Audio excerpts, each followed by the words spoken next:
கருப்பசாமியை கோவப்படுத்தும் 7 விஷயங்கள். உங்களுக்கு பிடிச்ச கருப்பசாமியோட பேரை கமெண்ட் பண்ணிடுங்க. முதல்ல இந்த கருப்பசாமி கோவிலையோ இல்லை கருப்பசாமி மேலேயோ ஏதாவது சத்தியம் பண்ணீங்கன்னா அந்த சத்தியத்தை நீங்கள் கடைப்பிடிக்கணும். அதை மீறிட்டீங்கன்னா உங்கள் வாழ்க்கையில் ஏகப்பட்ட ஆபத்துகள் வரும்.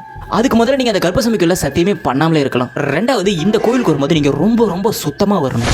எப்போவுமே கோயிலுக்குள்ளே வரும்போது காலை கழுவிட்டு தான் வரணும். சுத்தம் இல்லாமல் அந்த கோயிலுக்குள்ளே வந்தீங்கன்னா கருப்பசாமியை அவமானப்படுத்துகிற மாதிரியும், அதாவது அவமதிக்கிற மாதிரியும். மூணாவது, சரியான உணவு மட்டும்தான் இந்த கருப்பசாமிக்கு படைக்கணும். ஏகப்பட்ட கறி கஞ்சின்னு சொல்லிட்டு இருக்கிற எல்லா அசைவமே கொண்டு வந்து படைக்கக்கூடாது.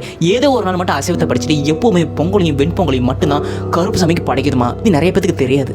நாலாவது, ரொம்ப ரொம்ப முக்கியமானது, நீங்கள் வாக்குறுதியை நிறைவேற்றணும். அதாவது கருப்பசாமி வேண்டிக்கிட்டு அது ஏதாவது நடந்துருச்சுன்னா நீங்கள் ஒரு வாக்கு கொடுத்துருப்பீங்க. இதை நான் பண்ணுறேன், இதை நான் உனக்கு பண்ணுறேன்னு சொல்லிட்டு ஒரு வாக்கு கொடுத்துருப்பீங்க. அந்த வாக்கை நீங்கள் நிறைவேற்றாமல் விட்டீங்கன்னா உங்களுக்கு மிகப்பெரிய கஷ்டங்கள் மட்டும் வந்து சேருமா. அஞ்சாவது, இந்த கோயிலில் எதுவுமே நீங்கள் தப்பு பண்ணக்கூடாது. இந்த கோயிலுக்கு இருக்கிற பொருளை திருடவோ இல்லை அங்கே இருக்கிற பெண்களை கேவலம் பார்க்கும்னு சொல்லிட்டு இந்த கோயிலில் நீங்கள் இருந்துக்கிட்டு எந்த தப்புமே செய்யக்கூடாது. அதுக்குண்டான தண்டனை கோயில் எல்லையை தாண்டதுக்குள்ளே உங்களுக்கு நடக்கும். ஆறாவது, இந்த கோயிலை நீங்கள் சந்தேகத்தோட எதுவுமே வேண்டவே கூடாது. அதாவது எனக்கு இது நடக்குமா, இது நடந்தது தான் நான் கும்பிடுவேன், இது நடக்கலன்னா நான் கும்பிட மாட்டேன், இல்லைன்னா நீ போய் அப்படின்னு சொல்லிட்டு கடவுள்கிட்ட சந்தேகத்தோட எந்த விடத்திலுமே வைக்கவே கூடாது.